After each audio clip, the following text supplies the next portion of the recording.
আসসালামু আলাইকুম। বিসমিল্লাহির রহমানির রহিম। মুসা আলাইহিস সালামের জীবনের কাহিনী এবং আমাদের শিক্ষা। ভিডিওটি ফুল দেখবেন। আসসালামু আলাইকুম। বিসমিল্লাহির রাহমানির রাহিম। মুসা নবীর কাহিনী ও আমাদের শিক্ষা। হজরত মুসা আলাইহি ওয়াসাল্লামের কাহিনী আমরা কেবল মোজেজা বা মুখরোচক আশ্চর্য ঘটনা হিসাবেই শুনে থাকি। লাঠির আঘাতে লোহিত সাগরের পানি দুই দিকে সরে গিয়ে তলদেশ বের হয়ে আসা, তারপর বনি ইসরায়েলের সাগরের ওপারে চলে যাওয়ার পর ফেরাউন বাহিনীর ডুবে মরা মুসা আলাইহি ওয়াসাল্লামের কাহিনী বলতে কেবল এর সবে দৃষ্টি সীমাবদ্ধ রাখা হয়, অন্তর্নিহিত উদ্দেশ্য উদ্ঘাটনের চেষ্টা করা হয় না। অথচ এ কাহিনীর প্রকৃত মর্ম হল প্রত্যেক মানুষের জন্য জরুরি যে নিজ জাতিকে জুলুম ও জিল্লতি থেকে উদ্ধার করে উন্নতির পথ প্রদর্শন করা।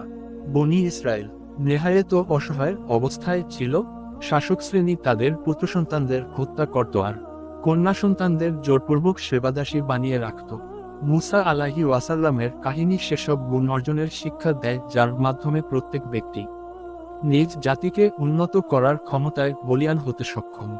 আল্লাহ তাআলা হযরত মুসা আলাইহি ওয়াসাল্লামকে নির্দেশ করেন, তুমি এবং তোমার ভাই হারুন দুজনেই ফেরাউনের কাছে যাও। আল্লাহ বলেন, যাও তার কাছে এবং বলো, আমরা তোমার রবের প্রেরিত, বনি ইসরায়েলকে আমাদের সঙ্গে যাওয়ার জন্য ছেড়ে দাও এবং তাদের কষ্ট দিও না। আমরা তোমার কাছে নিয়ে এসেছি তোমার রবের নিদর্শন এবং শান্তি তার জন্য যে সঠিক পথ অনুসরণ করে। সূরা তহা আয়াত 47। এর সঙ্গে আল্লাহ তাআলা হযরত মুসা আলাইহি ওয়াসাল্লামকে নির্দেশ দিলেন তার জাতিকে যেন অতীতের বিভিন্ন জাতির উত্থান পতনের ইতিহাস শুনিয়ে সতর্ক করা হয়। ইরশাদ করেন, আমি এর আগে মুসাকেও নিজের নিদর্শনাবলী সহকারে পাঠিয়েছিলাম। তাকেও আমি হুকুম দিয়েছিলাম, নিজের সম্প্রদায়কে অন্ধকার থেকে বের করে আলোকের মধ্যে নিয়ে এসো এবং তাদের আল্লাহর সময়ে ইতিহাস স্মরণ করাও। এ ঘটনাবলীর মধ্যে বিরাট নিদর্শন রয়েছে এমন প্রত্যেক ব্যক্তির জন্য যে সবর করে ও কৃতজ্ঞতা প্রকাশ করে। সূরা ইব্রাহিম আয়াত 5। হযরত শাহ ওলিউল্লাহ দেহলভী রাদিয়াল্লাহু আনহু তার কিতাব ফাওজুল কাবির এর 3য় পৃষ্ঠায় লিখেন, আলোচ্য আয়াতে দতাজকির বি আয়ামিল্লাহ বা আল্লাহর সময় স্মরণ করানো মানে ওইসব ঘটনার বর্ণনা উদ্দিষ্ট করা হয়েছে যেখানে নেককার বান্দাদের পুরস্কৃত করা হয়েছে আর নাফরমান বান্দাদের আযাব দেওয়া হয়েছে। এরপর আল্লাহ তাআলা ইরশাদ করেন, আর আমি মুসা ও তার ভাইকে ইশারা করলাম এই বলে যে, মিশরে নিজের কওমের জন্য কিছু ঘরের বন্দোবস্ত করো, নিজেদের ওই ঘরগুলোকে ক্যাবলায় পরিণত করো এবং নামাজ কায়েম করো, আর ঈমানদারদের সুখবর দাও। সূরা ইউনূস আয়াত 87। অর্থাৎ এখন তোমাদের মুক্তির সময় কাছাকাছি চলে এসেছে। খেয়াল করে দেখুন, একটা মৃত জাতিকে জিন্দা করার জন্য আল্লাহ তাআলা পূর্বকালের বিভিন্ন জাতির উত্থান পতনের ইতিহাস এবং সফলতার পূর্ণ আশা হৃদয়ে বদ্ধমূল করার শিক্ষা দিচ্ছেন। এ দুই বিষয়ের শিক্ষার যে কি ফায়দা, দুই জামানার মানুষজন খুব ভালো করেই তা বুঝে নিয়েছিল। তারপর দেখুন, ফেরাউনের জাদুকরেরা যখন হযরত মুসা আলাইহি ওয়াসাল্লাম এর ধর্ম কবুল করে নিল, তখন ফেরাউন বলল, এখন আমি তোমাদের হাত পা বিপরীত দিক থেকে কেটে দেব এবং খেজুর গাছের কাণ্ডে তোমাদের ক্রুশবিদ্ধ করব। সূরা তহা আয়াত 71।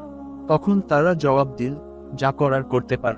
সূরা তহা আয়াত 72। হযরত মুসা আলাইহি ওয়াসাল্লাম ও সঙ্গী সাথীরা নিজেদের মূল উদ্দেশ্য ও মাকসাদের পরিপূর্ণতার জন্য সব রকমের ত্যাগ স্বীকার করতে প্রস্তুত ছিলেন। এভাবেই তারা সফল হয়েছেন এবং দুশমনেরা ধ্বংস হয়ে গেছে। হযরত মুসা আলাইহি ওয়াসাল্লামের কাহিনীতে বৈচিত্র্যের মধ্যে জাতিগত ঐক্য বজায় রাখার ওপর খুব জোর দেওয়া হয়েছে। মুসা আলাইহি ওয়াসাল্লাম যখন তুর পাহাড়ের আল্লাহর সাক্ষাতে যান এবং হযরত হারুন আলাইহি ওয়াসাল্লামকে তার স্থলাভিষিক্ত করেন, তখন বনি ইসরায়েলে একদল গোমরাহ হয়ে গিয়ে গরুর বাছুর পূজা করতে শুরু করে। হযরত মুসা আলাইহি ওয়াসাল্লাম তুর পাহাড় থেকে ফিরে এসে যখন দেখলেন তার জাতির এই অবস্থা, তিনি ভয়ানক রেগে গিয়ে হযরত হারুন আলাইহি ওয়াসাল্লামের চুল দাড়ি ধরে বললেন। মুসা বললেন, হে হারুন, তুমি যখন দেখলে এরা পথভ্রষ্ট হয়ে যাচ্ছে তখন আমার পথে চলা থেকে কিসে তোমাকে বিরত রেখেছিল? তুমি কি আমার হুকুম অমান্য করেছ? সূরা তহা আয়াত 92-93। মানে তারা যখন গোমরাহ হয়ে যাচ্ছে, তুমি কেন জোর জবরদস্তি করে হলেও তাদের বাধা দাওনি? উত্তরে হযরত হারুন আলাইহি ওয়াসাল্লাম বললেন, আমার আশঙ্কা ছিল তুমি এসে বলবে যে তুমি বনি ইসরায়েলের মধ্যে বিভেদ সৃষ্টি করেছ এবং আমার কথা রক্ষা করনি। সূরা তহা আয়াত 94। এর মানে হযরত হারুন আলাইহি ওয়াসাল্লাম যখন তার জাতিকে সংশোধনের চেষ্টা করে কামিয়াব হননি, তখন কিছু সময়ের জন্য তাদের গোমরাহির ওপর নিশ্চুপ ছিলেন, সেটাও এক বৃহৎ স্বার্থে যে এখন যদি তাদের গোমরাহি বন্ধ করার জন্য জোর জবরদস্তি করি, তাহলে সম্ভাবনা আছে পুরো জাতি খণ্ডে খণ্ডে বিভক্ত হয়ে যাবে, ঐক্যবদ্ধ থাকবে না। এখানে লক্ষণীয় যে একজন পয়গম্বর বিচ্ছিন্নতা বা অনৈক্যের বিপরীতে বাছুর পূজার মতো শিরকি কাণ্ডেও কিছু সময়ের জন্য নীরবতা পালন করেছে। বাস্তবতা হলো যতক্ষণ পর্যন্ত কোনো জাতি একতাবদ্ধ থাকে, তালিম তরবিয়ত তাদেরকে খুব ভালোভাবে প্রভাবিত করে।